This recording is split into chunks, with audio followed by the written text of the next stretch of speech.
Ladies and gentlemen, please welcome on stage TOYCON 2018 organizers, Cholo Malilin and Big Yap.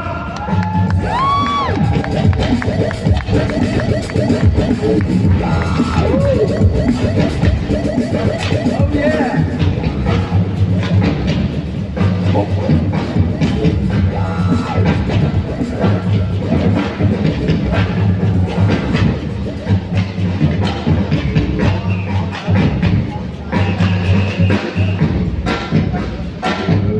And now, please welcome from POPLIFE FANXperience, Mr. Paul Holbrook.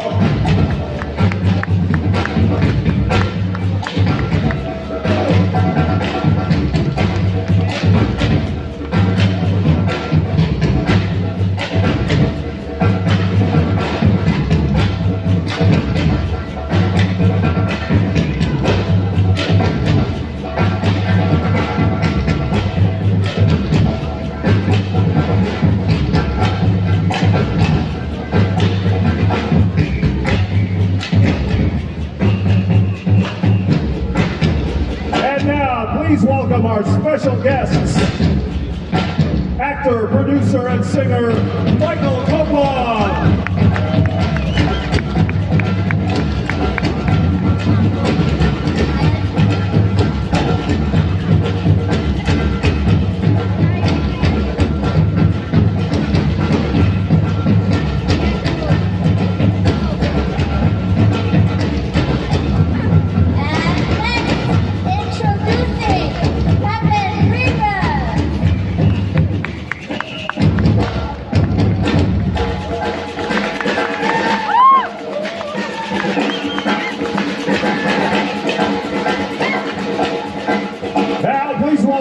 Actor Dante Pasco.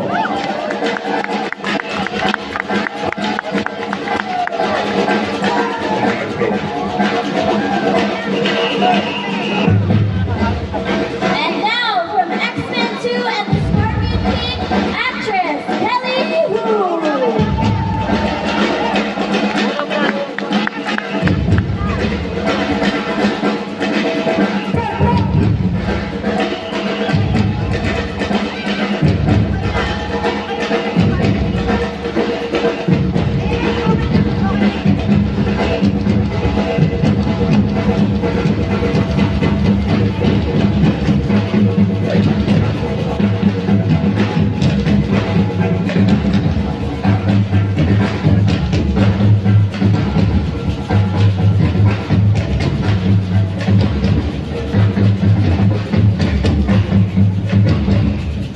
Good morning, ladies and gentlemen. My name is Joshua, and with me is the lovely Kiora, and we are your hosts for today as we formally kick off TOYCON 2018 POPLIFE FANXperience. How about a big round of applause, everybody? So let's get right to the formalities before we have our ribbon cutting. Let's ask our organizers, the esteemed Mr. Cholo Malilin, to offer us a few words. All right, thank you, thank you. How about a hand for Brigada up there? That's Brigada. Thank you for this very, rousing welcome to the TOYCON Pop Life Fan Experience 2018. Okay, so as usual, we have for you a full lineup of guests courtesy of our friends from Pop Life. I would just like to start off by saying thank you to each and every one of you for coming to the Philippines, coming to Manila, and making this our event a much more memorable one for this year. Okay, so I will hand off the mic. So welcome to each and every one of you. It's going to be a day jam-packed full of activities here at the stage. So please stay with us throughout the entire day and throughout the entire weekend. Tell your friends to come on over and welcome to TOYCON Pop Life Fan Experience. Let me hand off the mic to Mr. Paul Holbrook of Pop Life. Mabuhay! Once again, thank you all for welcoming us to one of the greatest fan bases that exists, especially in pop culture. We're so excited to be here, and we hope you all have a wonderful time. Come meet all the guests, and again, just thank you all for being here. Thank you. All right. All right, let's hear from our special guest as well, Mr. Michael Coleman. Manila, how you guys feeling? Nah, y'all ain't ready. Let's go, let's go, let's go. I said, how you guys feeling? All right, we're so happy to be here. I can't wait to cut this ribbon and get started with the festies. All right, I'm gonna pass the mic up. Hey, I'm glad to be here. Hello to Manila. Mr. Franklin Grievous, everybody. How you doing? I'd also like to say hello to my three lovely daughters, Nina, Devin, and Samira. They would love to be here with you guys. But you guys are a great crowd, and thanks for having us. Everyone, Mr. Dante Vasco. How you guys doing out there? What's up? So happy to be home in Manila. Can't wait to meet everybody and start the weekend off. So looking forward to saying hello to everybody out there. Thank you guys. I knew I'd recognize that voice.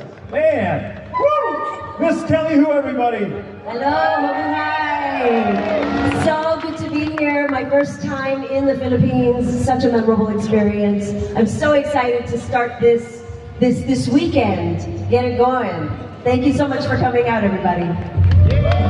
Thank you so much once again to our esteemed guests for being with us and sharing the stage with us as we formally open now and get right to our ribbon cutting ceremony. So to formally open TOYCON Pop Life Fan Experience 2018. All right, let's start. Here we go. And there you have it, ladies and gentlemen. We are lighting things up now, officially, for TOYCON Pop Life Fan Experience 2018.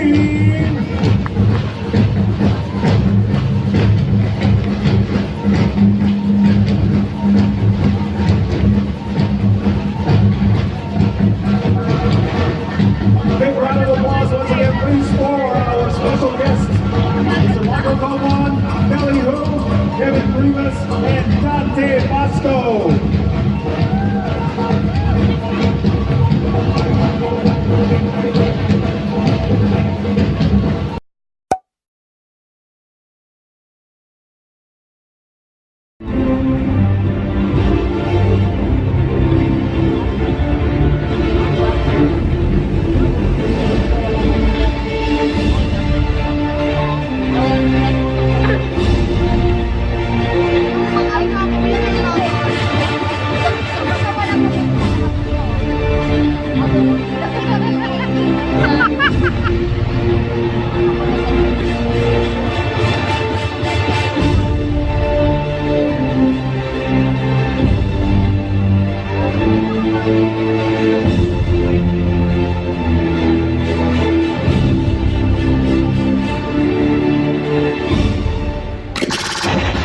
Please welcome to the Pop Life Fan Experience stage, a comic book artist who helped create DC Comics, Batman, Green Arrow, and more, Neil Adams.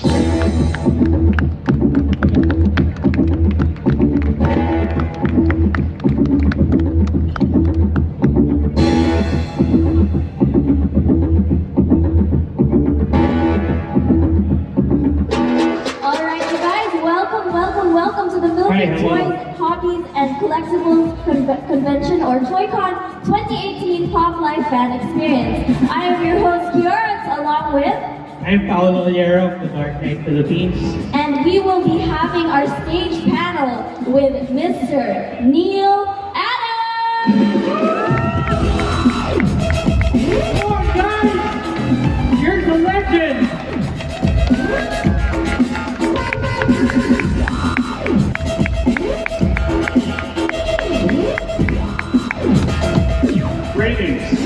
Greetings. How are you, everybody? Alright, so Mr. NEAL Adams, how are you feeling right now at TOYCON 2018? I'm feeling with my hands and sometimes with my feet.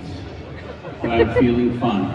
Okay, so if you guys would like to get closer to NEAL Adams and come to the front so we can give you a more intimate experience, we ask you to fill up the seats at the front and come closer. Anybody and anyone is invited to come here. Alright, so if you guys are NEAL Adams fans here at TOYCON 2018, please come over to the stage area, which to the right if you are facing and coming into TOYCON right now.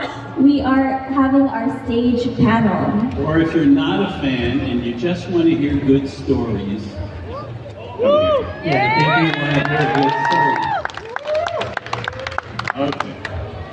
Alright, Now, so it has to start with questions. Unfortunately, they put me between two people, so I'm going to get swivel necked.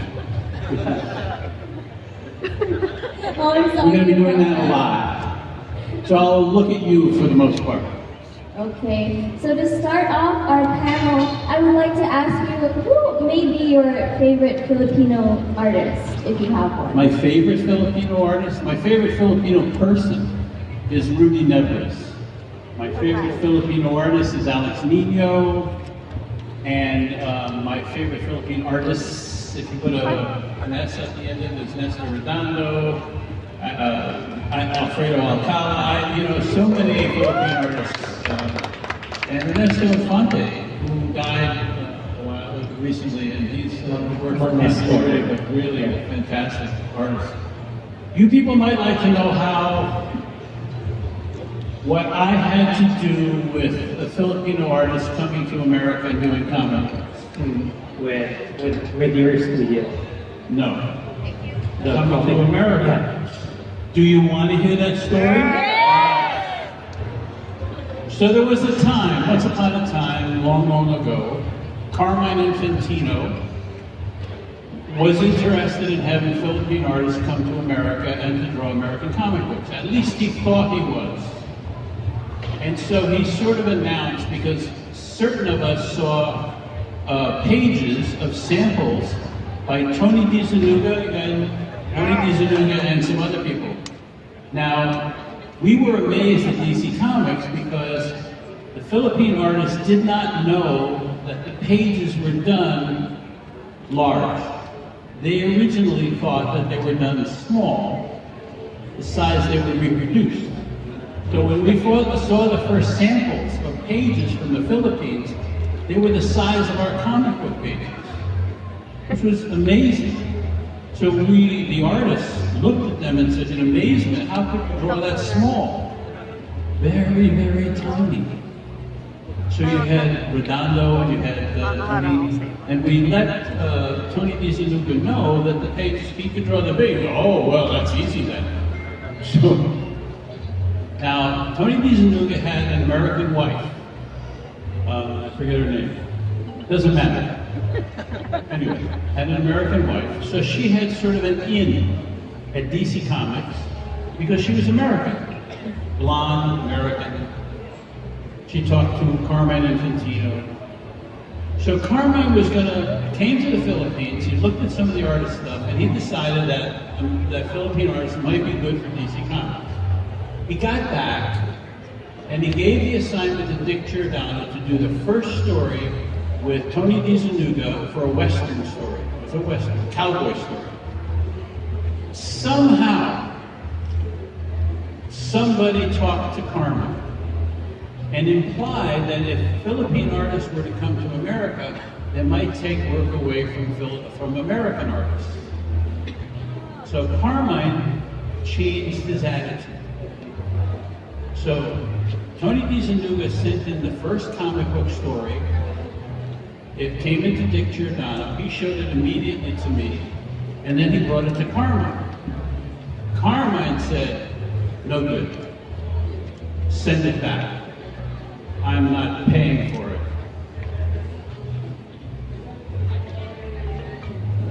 Dick Giordano came down the hall as if he had been struck in the face. And I went and I said, "Dick, what's going on?" He said, "Carmine, I have to quit. I have to quit." "Why do you have to quit?" "Because Carmine told me I can't pay for the story, and I'm an editor. I contracted the story." And so I looked at the story again, and it was terrific. So I went into Carmine's office, and I said, "Carmine, this is a very good story. This is beautifully done." He said, "I don't like it." I said, "Carmine, look, I will fix the story. I will take it home over the weekend and I will fix it. And I will make it something you're happy with." So I took it home and I redrew about 3.5 pages throughout the book, throughout the story. I took it in on Monday and I brought it to Carmine's office. And I said, "Carmine, I did a little work on it, but it's fine." I said, "Would you like to look at it?" He said, "No, I don't want to look at it." He said, "No, I don't want to look at it because there was nothing he could do about it. The work was acceptable. And because it was acceptable, Carmine had to back away from his attitude, and the story went into a book. From that point on, Tony DeZanuga's wife started to represent Philippine artists in America. And there was no problem. There was so much room for Philippine artists to do American comic books as backup stories, to work for Creepy Eerie and Vampirella, to work for Marvel, to work for DC Comics. It was never a problem. Carmine had reacted improperly to other people's opinions. So from that point on, we got Rudy Neves, Alex Nino, all the Philippine artists that have become part of American comic book, which of course you know more than I do. So that's how the Philippine artists got into America. What's it like to know?